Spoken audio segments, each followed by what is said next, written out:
Witamy wszystkich serdecznie. Wuja Rybol. Mogę się tego. Te komary tu mnie. Ciągle te komary coś mi do ucha włażą. Witamy wszystkich serdecznie. Wuja Rybol i pan Zdzichu Jurek.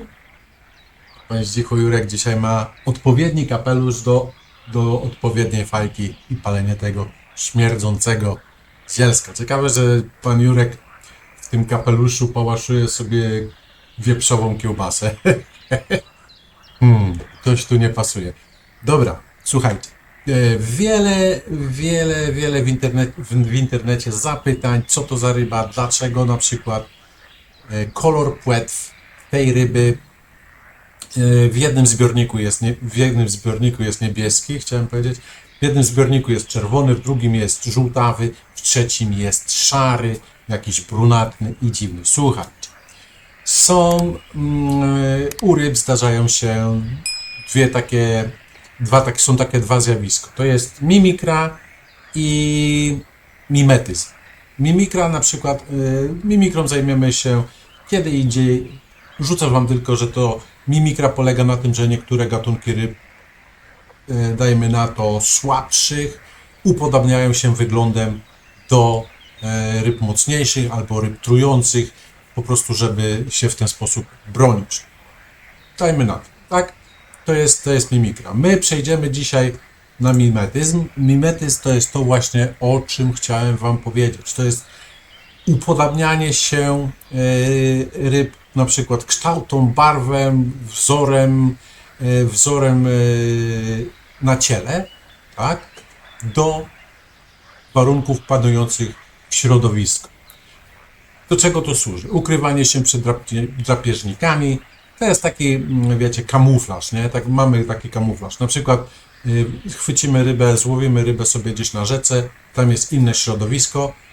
Rzeka na przykład piaszczysta, patrzymy, ryba ma piękne czerwone płetwy, wrzucimy do swojego stawku, złowimy ją za 2 tygodnie, wyciągamy i ta sama ryba, która była piękna, złota, w naszym stawku, gdzie na przykład jest muł, ona zmieni kolory na ciemny, tak? Zmienią się kolory płetw, ryba ogólnie zmieni sobie kolor.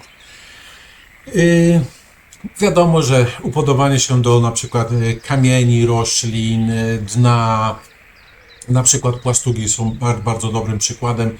Jak wiecie, mają różnego rodzaju kolory zależnie na przykład od rodzaju dna. Jeżeli jest żwirkowate dno, będą miały takie centki żwirkowate, tak różne jakieś centeczki. Tam, gdzie na przykład jest dno piaszczyste, będą żółte albo takie piaskowe.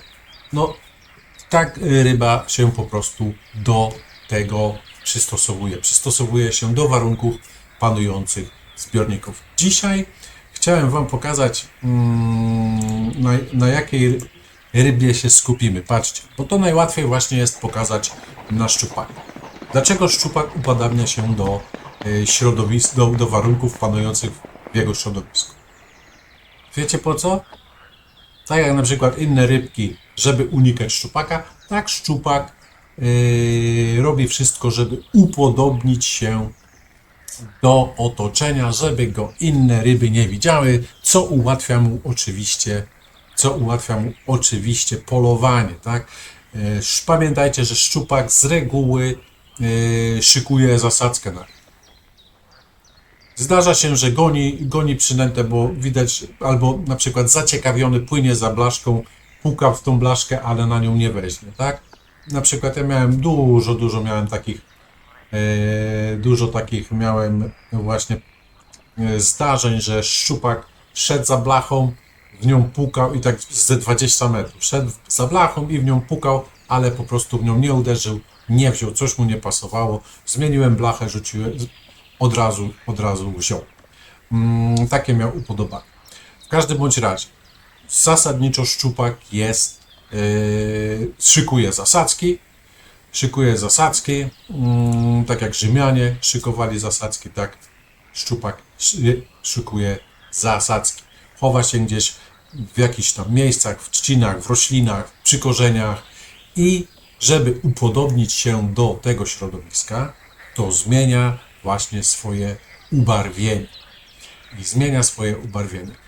Na pewno wiecie, często spotykacie takie na przykład numery, że rzucacie blachą gdzieś tam daleko na wodę, ryby nie ma, a branie szczupaka jest pod samymi nogami, bo właśnie tam sobie stał i czatował gdzieś w roślinkach na swoją zdobycz.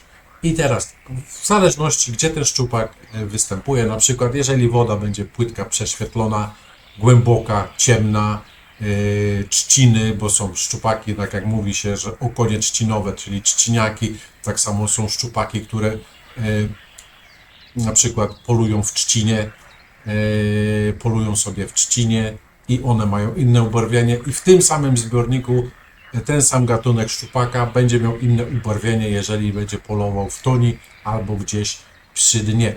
Jeszcze powiem Wam tak, że inne rybki upodobniają się do liści, do jakichś tam na dnie, jakieś żeby po prostu były nierozpoznawalne i są nawet jeszcze takie rybki, które zmieniają swój kolor, wygląd w zależności od pory dnia. W nocy wyglądają inaczej, w dzień wyglądają inaczej. My skupiamy się dzisiaj na szczupasie. Szczupak bardzo popularna ryba, bardzo łatwołowna, nie ma jakichś specjalnie wyimaginowanych metod na szczupaka, bynajmniej ja idąc na szczupaka jakąkolwiek metodą tego szczupaka zawsze złapałem. Chyba raz wróciłem bez szczupaków, ale to no, jak zwykle wędkarz zwala winę na pogodę. W każdym bądź razie przechodzimy do sedna sprawy. Wiemy już, dlaczego szczupak zmienia te kolory, upodobnia się do środowiska, w którym występuje. Komary. To pan je tą kiełbasę, panie Zdzichu? Ze świnki jest. Krakowska. Zabieramy się do roboty. Tutaj mamy szczupaka pierwszy. Szczupak pierwszy, zobaczcie, on jest ciemny, a jeszcze łyka wody. Zdrówko. Ten szczupak jest ciemny. Sugeruje to albo ciemny szczupak może być z głębokiej wody, z głębokiego jeziora, albo gdzieś z jakiegoś torfowiska, bagienka leśnego, gdzie dominuje na przykład torf albo jakiś muł, na dnie dużo roślin. Tak na przykład ten stawek, co za mną widzicie, to może być właśnie jego siedliskiem. Jest on po prostu ciemny, czarny. No i jeszcze powiem Wam taki numer, że zimą ryba, jak woda robi się chłodniejsza, oczywiście też zmienia kolor. Nie zmienia sierści, bo ryba nie ma sierści, się nie śmiejcie, tylko zmienia po prostu kolor na troszkę inszy. Temperatura wody też troszeczkę wpływa na kolor ryb. Latem te kolory ryb będą bardziej żywe, bo jest więcej światła, na przykład dajmy na to większa dostępność pokarmowa i na inny metabolizm u ryby, a zimą po prostu metabolizm spada i te same ryby, piękne płocie z czerwonymi płetwami, które łowimy sobie latem, bo mają dużą dostępność pokarmową, jakieś karoteny zawarte w robaczkach, w roślinkach, gdzieś tam sobie pobierają, są elegancko jaskrawo czerwone płetwy i zimą łowimy te same płocie, ale takie już płetwy mają pomarańczowe, blade i z okonkami jest dokładnie na przykład to samo. Leszcze ogólnie są, dajmy na to, szare, stalowe, albo jak są duże, to są piękne, złote leszcze, albo nawet przechodzące, tak jak ten szczupak, właśnie w takie ciemne, czarne kolory. To ja łowiłem takie ciemne leszcze z głębokiej wody kiedyś. Drugi szczupak. Zobaczcie drugiego szczupaka. Gdzieś kiedyś wrzucę Wam taki filmik, złowiłem takiego szczupaka na płytkiej, prześwietlonej wodzie. Co mam na myśli, że płytka, prześwietlona woda? Po prostu tam, gdzie złowiłem tego szczupaka, było maksimum, to jest 1,80 m. 1,80 m wody i cały czas jest nasłonecznione. Dno nie jest torfem, jest piasek i kreda. czyli jest bardzo, bardzo jasna woda. Jak jest duży wiatr, po prostu miesza tą wodę, woda dosłownie staje się biała jak mleko, a to za sprawą właśnie tej kredy, która się tam znajduje i takie ubarwienie szczupaka tam było. Złapałem takiego jednego szczupaka właśnie o takim samym ubarwieniu, jak ten, którego widzicie. Oczywiście nie wiemy ten pan na jakiej wodzie łowi, widać, że jest duża woda, ale duża woda może być wodą płytką.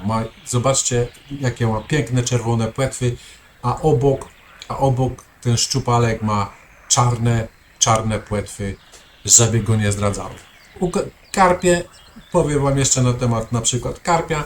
Jeżeli karpia mamy w pięknej wodzie, łowimy go gdzieś, gdzie jest piaszczyste dno, gliniaste, jasna glina, piaszczyste dno, będzie miał takie płetwy jak ten szczupaczek tutaj czerwone, a jeżeli będzie gdzieś występował w jakimś dołku, oczku, gliniance takiej, wiecie, zarośniętej, torfowej, to będzie taki ciemny jak na przykład ten, ale oczywiście jeżeli wrzucimy go do innej wody, on nabierze innych kolorów, upadabniając się właśnie do koloru otoczenia. To nazywa się mimetyzm. To już powiedziałem Wam na początku. Poszukajmy sobie jakiegoś innego koloru szczupaka. Proszę bardzo, to są piękne szczupaki, to są szczupaki toniowe, to są szczupaki takie w tonik, które się łowi elegancki, taki oliwkowy, taki ma oliwkowo-zielony kolor z takimi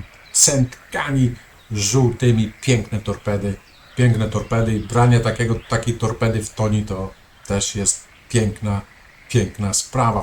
Holowanie, świece, wypady, wyskoki ponad wodę. Dużo straciłem takich szczupasów przy świecach akurat, bo jak majtnęły piszczorem, to blacha czy jakaś tam inna gumka po prostu wyskakiwała z pyska.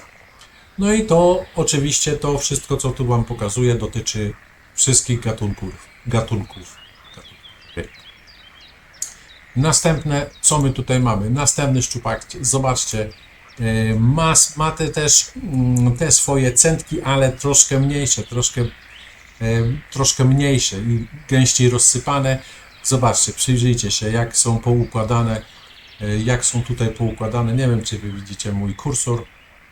Zawsze zapominam. W każdym bądź razie każdy z tych szczupaków ma te żółte centki troszkę inaczej porozkładane i tutaj ta pani ma takiego szczupola. Wy na dużym odbiorniku widzicie to lepiej. Będzie to widoczne o wiele lepiej. Zobaczcie, każdy z tych 4 szczupasów jest inszy.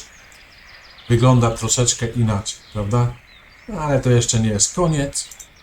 Patrzcie tutaj na tego szczupala.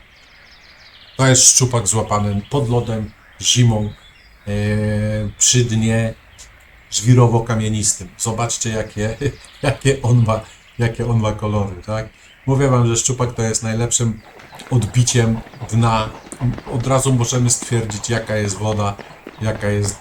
jest woda, w sensie takim, co występuje na dnie. I tutaj mamy, zobaczcie, pręgarza, pręgowanego, takie właśnie pręgarze. Bardzo często łowiłem między roślinnością na gwie, takie ładne prążki. I tutaj akurat ma takie prążki, ale te prążki może być oliwkowo-zielony i na przykład prążki mogą być żółte. Tutaj ma takie prążki jaśniejsze. Także widzicie, jak to się dzieje.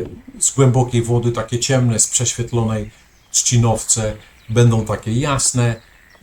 Później z następnego mamy takiego toniowego szczupaka. To jest taki, jakby Wam powiedzieć, typowe ubranie szczupasa. I tutaj mamy, pani złapała też toniowego, takiego ładnego szczupasa. No i tutaj mamy podlodowego i mamy też tygrysiego. Ja zawsze na nie mówię tygrysie. Piękne takie, kiedyś łowiłem właśnie takie tygrysie na gdzie.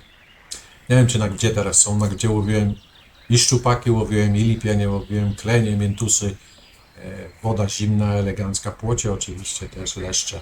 Wszystko na tych, gdzie brzany piękne łowiłem pod hotelem Rodło. Jeżeli ktoś wie, gdzie to jest w Pile, to tam największe brzany się łowiło, a zaraz obok na wyspie łowiło się piękne leszcze, gdzie rzeka, bo w Pile na wyspie to się mówi tak, że rzeka się rozdwaja, powstała wyspa, na wyspie są imprezy i za wyspą wody się schodzą, za wyspą wody się schodzą i tam, gdzie te wody się schodzą, najładniejsze leszcze zawsze były, a to dlatego, że dużo materiału organicznego osadza się tam na tym zejściu tych dwóch i leszcze tam lubią sobie żerować, ale już to można opowiadać godzinami, tonami. Ryba to jest temat nieskończony i teraz dowiedzieliśmy się dlaczego, co to jest mimetyzm i po co rybie ten mimetyzm i że dotyczy to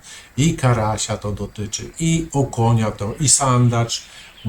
Sandacz, chociaż powiem wam, że sandacz tak bardzo tych pręg i okoń nie zmieni. On zmieni intensywność kolorów. Nie? Na przykład jeżeli ten okoń ma te swoje 7 pręg, 8, to on tych pręg nie zmieni, ale na przykład jaskrawość kolorów na pewno będzie zmieniona. W trzcinie są takie bardziej takie wyblakłe, żółte, gdzieś na głębokiej wodzie, tak jak mówiłem, z 20 metrów okonie są ciemne, czarne, takie jak ten szczupak u góry. Także pamiętajcie, nie, że nie zmieni sobie ilości pręg, ale jaskrawość kolorów na pewno. No i płetwy. Płetwy są bardzo często to, że płetwy po prostu kolor się zmienia. Także na dzisiaj to wszystko. Pamiętajcie, ryba nie myśli. A jeszcze wam powiem, co mój profesor na ten temat sądzi na temat szczupaka. On zawsze powtarzał tak. Pamiętajcie, chłopaki, szczupak ma drewniane mięso i bardziej śmierdzi rybą. I ci, co jedli szczupaka, mogą to potwierdzić, że duży szczupak ma łykowate drewniane mięso. To chodziło o to, że to mięso jest twarde, łykowate, takie niezbyt dobre. Powyżej 3 kg, dajmy na to, już jest takie niezbyt dobre. No i ten zapach tego mięsa jest taki bardziej intensywny, bardziej, dajmy na to, bardziej rybi niż innych ryb. A tymczasem pamiętajcie, ryba nie myśli, ale swoje wie. I zapraszam Was do następnych odcinków. Trzymajcie się ciepło. Myślę, że rozwiałem Wam troszkę, rozjaśniłem w głowie, dlaczego łapiemy ryby te same gatunki i różnią się troszeczkę kolory. Pozdrawiam. Jedź ta na ryby, połamania kija na okolicznych drzewach. Trzymajcie się.